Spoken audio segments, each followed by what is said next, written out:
Vous pouvez démarrer. Merci beaucoup. Merci Kara. Bonjour à tous. Et merci de votre présence pour la publication de la liste concernant les deux matchs des éliminatoires de la Coupe du Monde 2026. Donc la liste sera constituée de 26 joueurs, vu qu'on a deux matchs. Sénidien, Edouard Mendy, Mori Diaw, Krépin Diatta, Formose Mendy, Noah Fadiga, Kalidou Koulibaly, Abdoulaye Seck, Abdou Diallo, Abdoulaye Ndiaye Diakhaté, Moussa Niakhaté, Balo Touré, Ismaël Jacob, Nampalis Mendy, Idrissa Gana Gueye, Pathé Ciss, Cheikhou Kouyaté, Lamine Camara, Pape Matar Sarr, John Lopi, Iliman Ndiaye, Nicolas Jackson, Sadio Mané, Boulaye Dia, Ismaïla Sarr et Habib Diallo. Voilà les 26 joueurs convoqués pour les deux rencontres qui auront lieu ici le 18, samedi 18 à 19h à huis clos, comme vous le savez, et puis le 21 au Togo. Merci beaucoup. Merci, coach. À présent, nous allons passer à la série des questions. Nous allons ouvrir une première liste des intervenants.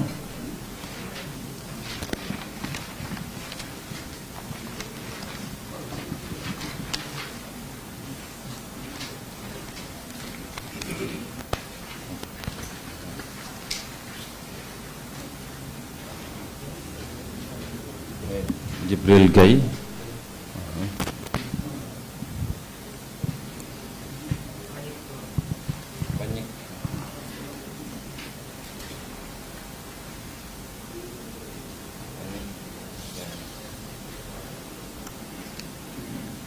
Manick John au suivant. Mariam.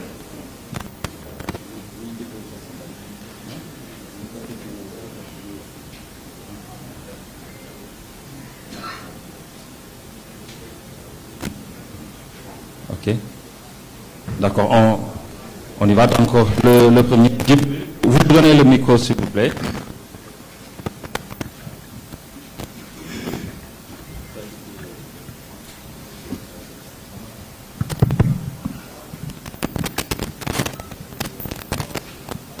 Bonjour coach. Bonjour.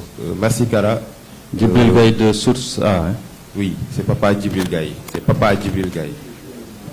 Donc ma question peut-être va, parce que depuis le tirage au sort de la CAN, on n'a pas eu la chance d'avoir ce rendez-vous ici à Dakar. Peut-être à Lens, vous avez eu à discuter avec nos confrères qui avaient la chance d'être là-bas.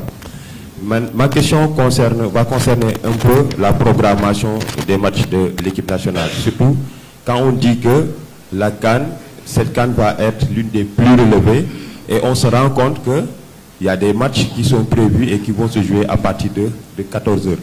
Est-ce que vous pensez que vraiment il n'y a pas paradoxe de vouloir programmer des matchs à certaines heures, sachant que les joueurs vont venir en club, vont quitter leur club avec des températures différentes et au mois de janvier, on sait qu'il va faire excessivement chaud. Est-ce que ça ne fait pas défaut un peu? Ma deuxième question va concerner peut-être la liste qui est limitée à 23 jours. Est-ce que ça vous aide 23 jours pour la CAN? Je parle de la CAN. La liste pour la CAN, la liste définitive pour la CAN, ce sera pour 23 jours. Est-ce que ça aide un peu les techniciens dans leur, je ne sais pas, dans cette situation? Merci. Bonjour Djibril, c'est deux très bonnes questions. Je crois qu'aujourd'hui, si on regarde, hier encore, j'étais en train de vérifier, mais de janvier 2023 à aujourd'hui, depuis le début des éliminatoires de la Coupe d'Afrique, j'ai envie de dire que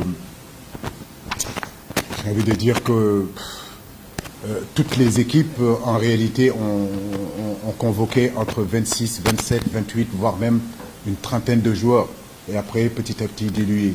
Je pense qu'aujourd'hui, tout le monde est conscient de la dureté de cette CAN, des difficultés qu'il y a de cette CAN, les matchs, comment ils sont disputés et comment c'est difficile, entre les baisses de forme, entre les suspensions, entre les maladies. Donc oui, je pensais que, en tout cas, la CAF aurait pu, ne serait-ce que laisser le fait qu'on puisse être à 23 ou être à 26 ou être à 27. En réalité, ça ne gâchera rien du tout parce que pour nous, les entraîneurs, ça nous permet, si vous voulez, d'avoir beaucoup plus de possibilités. J'ai envie de dire que depuis 8 ans que je suis ici, ce sont des situations que j'aimerais que la CAF nous demande quand même un peu plus notre avis, nous les techniciens. C'est vrai que le football africain a beaucoup progressé, c'est beaucoup développé, mais au niveau des joueurs, au niveau des infrastructures, etc., etc. Mais j'ai envie de dire que nous, les techniciens aussi, ce serait bien qu'on nous demande notre avis pour justement savoir ce que nous pensons de tout ça. Et je saute sur la deuxième question qui est bien sûr le temps, le conseil de jouer à 14 heures. Rappelez-vous, la dernière CAN, on avait joué à 14 heures à Bafoussam. On venait de sortir quand même, on était finaliste en 2019 et puis on arrive en altitude, 14 heures. On a joué contre le Zimbabwe, on a joué contre comment dirais-je encore, contre la Guinée à 14 heures. Il n'y a aucun médecin qui vous dira que jouer à 14 heures, c'est bon pour la santé des joueurs. Je pense qu'il est important aussi que la Confédération africaine pense à ces joueurs-là, qu'ils comprennent que pour que la CAN soit belle, il faut mettre aussi dans les meilleures conditions de performance les joueurs.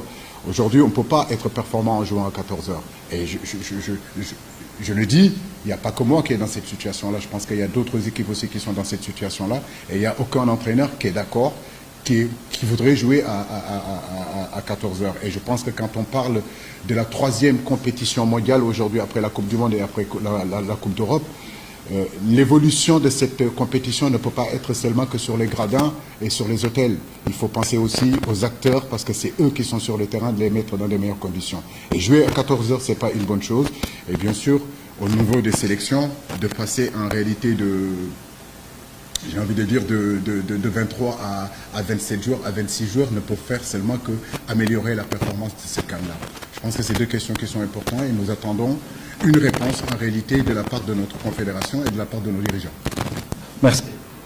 Au suivant, Mbagnick John de U Sport.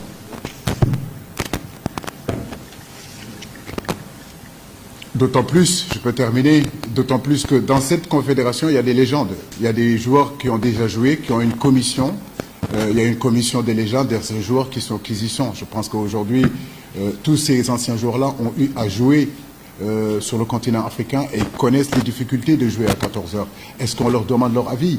Est-ce que ces légendes-là qui sont là, dans leur commission, est-ce que quand les décisions se prennent, est-ce que vraiment on les associe? Parce que je ne pense pas qu'un Jérémy Nitap qui a déjà joué pour le Cameroun ou bien Anthony Bafoué qui est dans cette commission-là vont donner, je veux dire, la balle pour faire jouer les équipes à 14 heures, etc. Je pense qu'il faut demander aux footballeurs quand même les réalités du terrain. Et ça, c'est important.